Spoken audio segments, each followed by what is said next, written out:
Oke, assalamualaikum warahmatullahi wabarakatuh. Waalaikumsalam warahmatullahi wabarakatuh. Ini pada hari Sabtu nih, tanggal 1 Mei 2021, kami berdua, kami ingin mengadakan podcast tentang Hari Pendidikan Nasional. Bersama narasumber di sini ada Kak Syafi'i Najmi dan saya sebagai host Muhammad Faruk dari Koor Sekbid 9. Oke, rasanya Kak kurang abdol nih Kak kalau misalnya belum memperkenalkan diri sendiri nih Kak. Boleh Kak memperkenalkan diri lagi Kak? Oke, perkenalkan, nama saya Syafi'i Najmi, kelas 11 IPA 2 sebagai Ketua OSIS Manfaat Banjar angkatan 2020-2021. Oke, nah jadi diingat ya teman-teman ya. Oke, pada hari ini nih Kak, podcastnya mungkin nggak seperti podcast kebanyakan yang kayak bicara-bicara lama begitu. Kita mungkin ada cuma sedikit pertanyaan-pertanyaan untuk Ketua OSIS nih, dari sudut pandang sebagai seorang murid dari Manfaat Banjar. Oke, boleh ya Kak saya tanya Kak? Oke, dari pertanyaan pertama nih Kak, apa sih Kak yang dirindukan Kak Syafi'i ini pada saat sekolah offline Kak? Menurut saya ya, kita sebagai sekolah Manfaat Banjar mungkin akan merindukan berteman di sekolah, terus ke kantin. Iya. Pasti sih, karena siapa sih tidak rindu dengan masakan kantin? Pokoknya sepertinya kalau bisa disimpulkan itu experience-nya ya Kak. Mungkin pada saat kita bertemu teman, mungkin ya Kak, pada saat kita ke kantin itu ya Kak. Mungkin itu yang kita rindukan ya Kak selama sekolah online ini atau daring ini, karena kita tidak bisa bertatap muka langsung pastinya ya Kak. Iya. Oke Kak, aku lanjutkan ya Kak. Saya lanjutkan ya Kak. Apa sih Kak menurut KPI sendiri perbedaan keefektifan belajar tatap muka atau offline dan belajar daring atau online Kak? Apa sih Kak perbedaan keefektifannya Kak? Menurut Kakak sendiri efektif yang mana nih Kak? Ngomongin efektif ya. Kalau saya sih jelas lebih memilih belajar secara langsung. Oh, kenapa tuh Kak? Karena dengan kita belajar secara langsung, kita langsung berhadapan dengan guru, terus berhadapan dengan papan tulis untuk mencatat. Pastinya lebih masuk ya Kak, lebih bisa memperhatikan lebih lagi ya Kak daripada daring. Ya, mungkin yang tidak paham dan berani juga bisa bertanya secara langsung. Oh, jadi tidak ada mungkin rasa canggung begitu kalau di online menchat guru atau seperti itu ya Kak. Tinggal berpandir ya kan? Tinggal berpandir kalau dalam bahasa Banjarnya loh Kak. Tinggal angkat tangan, berdiri, bertanya seperti itu ya Kak. Oke, menurut KPI sendiri, untuk keefektifan belajar antara offline ataupun online, pastinya offline jauh lebih efektif ya Kak. Karena di sana pastinya experience kita di sekolah lebih dapat, entah itu berteman, entah itu kita menjalani sekolah dan lain-lain. Pastinya belajar juga akan lebih efektif lagi ya Kak. Pastinya akan lebih mudah lagi di sana, tidak ada yang namanya mencari kontak guru, mencari guru atau yang lain-lain ya Kak. Mungkin membuka YouTube kadang membosankan.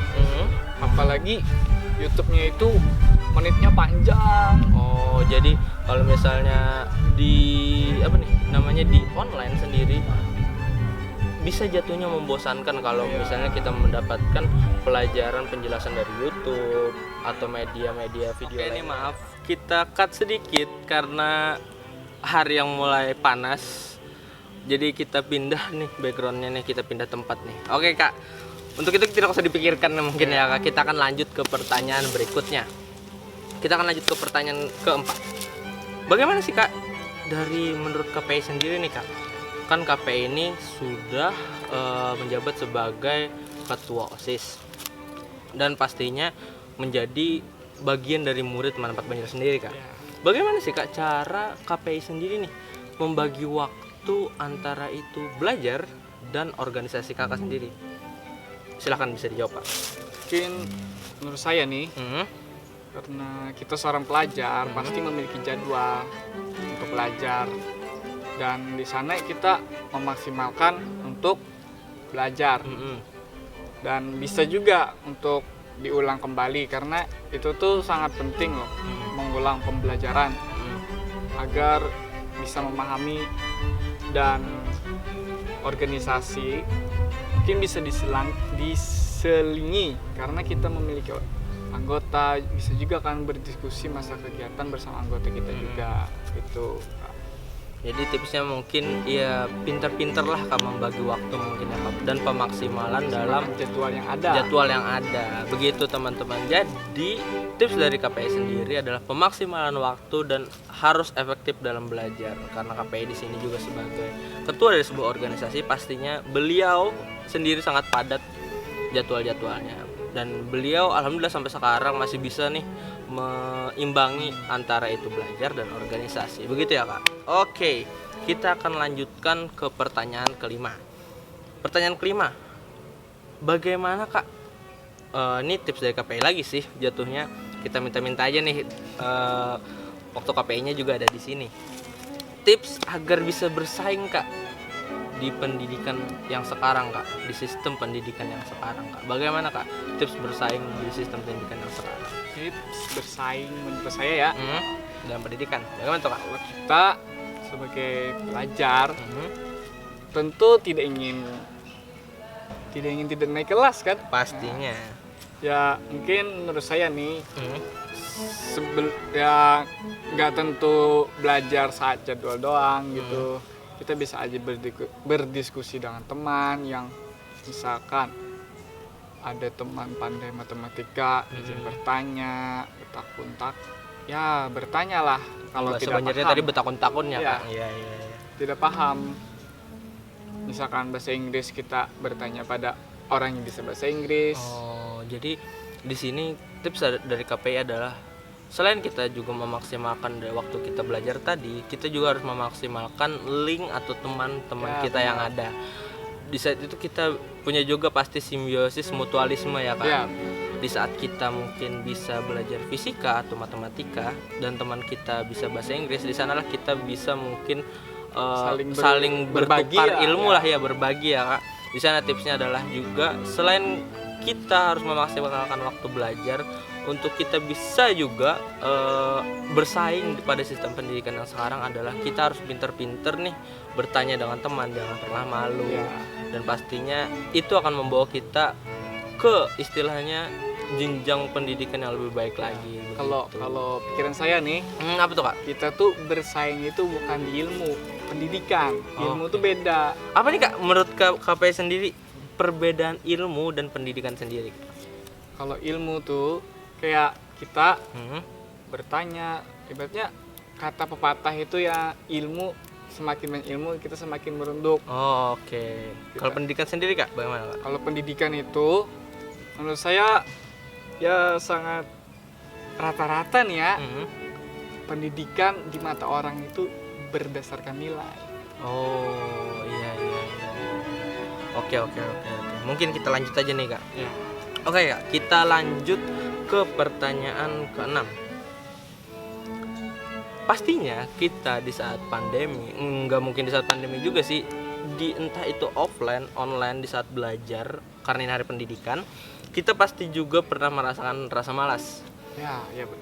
Entah itu KPI, entah itu saya, entah itu kameramen yang di belakang sini, Ratu namanya, pasti pernah mendapatkan rasa malas di saat belajar. Ada Kak tips dari KPI ini untuk mengurangi lah Kak rasa-rasa kita untuk malas belajar itu dan tetap semangat dalam belajar? Ada nggak? Entah itu kata motivasi atau yang lainnya. Mengurangi rasa malas ya pasti tentulah. Semua orang mesti punya rasa malas dalam belajar, karena jujur belajar mungkin agak membosankan, terlebih pelajaran yang asik atau guru yang asik dalam menerangkan. Cuman untuk malas pasti ada, dan sebuah tips sih menurut saya, berpikirlah ke depan, karena hari kita ibaratnya tujuan kita bukan hari ini saja, ada masa depan yang kita tuju. Ada step-step berikutnya yang harus kita tuju, dan itu tidak boleh kita harus memalaskan untuk hari ini ya. Iya. Oke. Kita kuliah perlu belajar kan, kita kerja perlu pelajaran, Perlu ilmu lah Kak dari sekarang ya Kak. ya sedikit saya bilang semakin banyak ilmu tidak membuat kita jatuh miskin atau ya dianggap orang rendah lah. Tapi semakin kita banyak ilmu, kita semakin dicari orang. Kayak itu. Oke. Jadi menurut KPI sendiri berarti jangan pernah kita malas belajar ya Kak. Ya. Jangan pernah kita sampai memikirkan menggantikan kegiatan belajar kita dengan kegiatan yang lain, entah itu mencari duit atau yang lainnya. Karena tadi kata KPI juga, orang yang berilmu pasti akan dicari orang suatu hari nanti, dan itu tidak akan membuat kalian yang menuntut ilmu menyesal. Itulah tadi juga tips dari KPI yang dari awal tadi, untuk bagaimana sih kita untuk tidak malas lagi belajar adalah dengan kita memikirkan dan mendorong diri kita melihat masa depan kita bagaimana. Kita masih banyak step-step yang harus kita lalui, masih banyak tahapan-tahapan yang kita lalui. Di sanalah kita tidak boleh malas menuntut ilmu, karena dari sekarang kita membangunnya dan jangan sampai menyesal di kemudian hari. Begitu ya pastinya Kak. Oke Kak, kita tidak kerasa nih sudah ke poin yang ketujuh, pertanyaan ketujuh. Nih lagi orang baru selesai sholat asar. Oke, kita lanjut aja nih Kak ke poin ketujuh. Contoh cara memperingati Hari Pendidikan Nasional di masa pandemi seperti sekarang. Sebagai murid pastinya Kak, bagaimana Kak cara memperingati sebagai murid sendiri nih, individual sendiri nih Kak, bagaimana cara kita memperingati Hari Pendidikan Nasional? Mungkin kita bisa mengikuti kegiatan yang ada ya. Kalau ada pun ya kan, kalau tidak ada ya setidaknya kita melihat atau membaca biografi dari tokoh pendidikan, misalkan Dewantara, Bapak Nadiem sebagai Menteri Pendidikan. Oh, jadi kita bisa lebih mengingat beliau lagi dan perjuangan-perjuangan beliau sampai di titik seperti Nadiem sampai di titik sekarang jadi Menteri Pendidikan, Ki Hajar Dewantara yang tokoh Hari Pendidikan Nasional pastinya. Nah, di sana kita bisa belajar atau meningkatkan diri untuk tidak malas belajar dan untuk semakin bernafsu dengan ilmu kan. Oh, menggali-gali kembali, mencari-cari kembali ilmu, begitu ya. Ingin hendak ilmu. Istilahnya kalau dalam bahasa Banjar tuh makin hendak lagi banyak ilmu kayak itu. Oke Kak, kita lanjut ke pertanyaan 8. Pertanyaan terakhir dari list yang saya buat hari ini Kak. Bukan pertanyaan sih sebenarnya, poin ke-8 deh kita bilangnya. Satu kalimat dari KPI untuk Hari Pendidikan Nasional di tahun ini. Satu kalimat dari saya, berilmu dan berakhlak itu adalah kunci untuk kesuksesan kita. Oke, kita tepuk tangan dulu. Itu adalah tadi kalimat dari KPI. Oke, setelah ini kita akan masuk sesi pertanyaan dari Instagram. Kita dari pagi tadi sudah buka question box di Instagram. Nanti kita akan bacakan pertanyaannya sekaligus kita jawab sama-sama. Oke, kita cut dulu di sini. Nanti kembali lagi di jawab pertanyaan question box Instagram. Bye bye.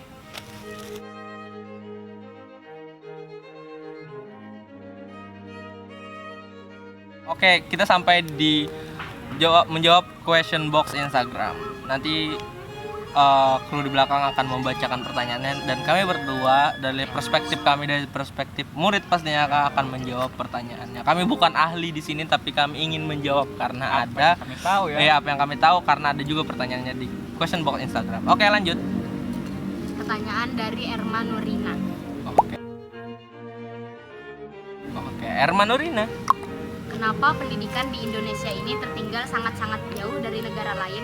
Jelaskan secara rinci. Oke. Kenapa pendidikan kita tertinggal jauh? Menurut saya ya, kayak ibaratnya kita nih sedikit tertinggal dari negara lain. Oh, berarti di sini untuk Erma bukan sangat-sangat jauh, tapi menurut KPI kita hanya sedikit nih masih tertinggal. Iya, kita udah mulai main bagus loh. Sudah lumayan bagus nih. Ayo Kak, lanjutkan Kak. Tertinggal sistem pendidikan. Cuman dalam pendidikan kita udah main bagus. Karena misalkan nih ada di negara lain seperti Jepang misalkan, itu mereka memiliki pendidikan di mana saat SD mereka udah memiliki tujuan minat dan bakatnya. Oh, dari SD berarti sudah Iya. diarahkan ke minat dan bakat mereka masing-masing. Oh, jadi begitu. Oke. Kalau urusan pendidikan kita udah bagus, kita punya ruang guru yang main bagus loh ruang guru itu. Mungkin yang bisa kita perhatikan lagi, kenapa sih kita tertinggal? Mungkin ini masih mungkin di akses dan pastinya pembangunan entah itu sekolah di pedalaman.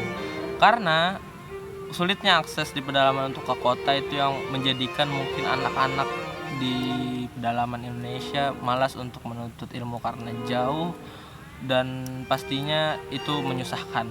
Karena itu mungkin lebih baiknya nanti di masa yang akan datang pembangunan untuk sekolah lebih ditingkatkan lagi, pembangunan untuk SD, SMP, SMA ditingkatkan lagi begitu, untuk bisa dijangkau berbagai macam kalangan, entah itu kaya dan miskin, dan itu akan menjadikan pendidikan Indonesia kedepannya lebih ideal lagi, lebih bagus lagi. Itu sih Kak. Oke, lanjut. Oke, yang kedua dari Ya Helia. Oke. Saya taruh dulu ya. Yang menjadi masalah sistem pendidikan sekarang, menurut saya yang menjadikan sistem pendidikan kita masih bermasalah hingga sekarang mungkin adalah di oknum-oknum di balik pendidikan itu sendiri. Bukan hanya di entah itu guru atau tenaga pendidik, dan juga pastinya ada di murid atau siswanya sendiri ya Kak, pastinya bermasalah begitu. Jadi ya itulah mungkin yang menjadikan pendidikan di Indonesia masih bermasalah, masih ada oknum-oknum yang kurang memahami value atau nilai dari pendidikan itu sendiri. Jadi ya istilahnya nanti di masa depan mudahan value itu bisa tersampaikan, pendidikan di Indonesia lebih baik lagi gitu sih. Lanjut ke PI. Saya mendengar pertanyaan ini ibarat mengulang apa jawaban tadi ya. Oh Cuman iya. Saya sedikit menambahkan saja sih, kalau kita sebagai siswa untuk membenarkan ya sedikit memperbaiki masalah sistem pendidikan ini, setidaknya kita mempunyai forum diskusi untuk belajar, gagasan menimba ilmu, karena melalui di sana kita bisa semakin haus lah akan ilmu. Jadi kita akan mencari ilmu dan belajar itu tidak malas. Jadi itulah pesan juga dari KPI untuk Meningkatkan para pelajar untuk bisa lebih giat lagi dalam mencari ilmu, lebih giat lagi dalam mengikuti entah itu webinar atau forum pelajaran itu sendiri agar kita bisa lebih semangat. Dengan itu, insya Allah ke depannya masalah-masalah pendidikan di Indonesia akan semakin berkurang. Itu. Oke. Yang terakhir. Pertanyaan selanjutnya dari Sopina Hilya. Apa sih gambaran sosok guru profesional yang dapat dijadikan role model? Panutan ya. Oke. Ini meskipun beliau bukan guru profesional juga, tapi beliau sangat berjasa untuk tahun ini dalam hal pendidikan ya Kak. patut untuk dicontoh lah. Siapa lagi Kak selain Menteri Pendidikan Nadiem Makarim. Itu bisa dijadikan role model sebagai di Hari Pendidikan Nasional di tahun ini, karena beliau pastinya adalah sosok yang sangat bagus untuk dijadikan contoh untuk diri kita sendiri agar bisa istilahnya meniti ilmu dan mencari ilmu lebih bagus lagi dan lebih banyak dari lagi. awal sampai beliau sukses dan menjadi Menteri Pendidikan. Oke. Itu. Oke. Terima kasih. Bye bye.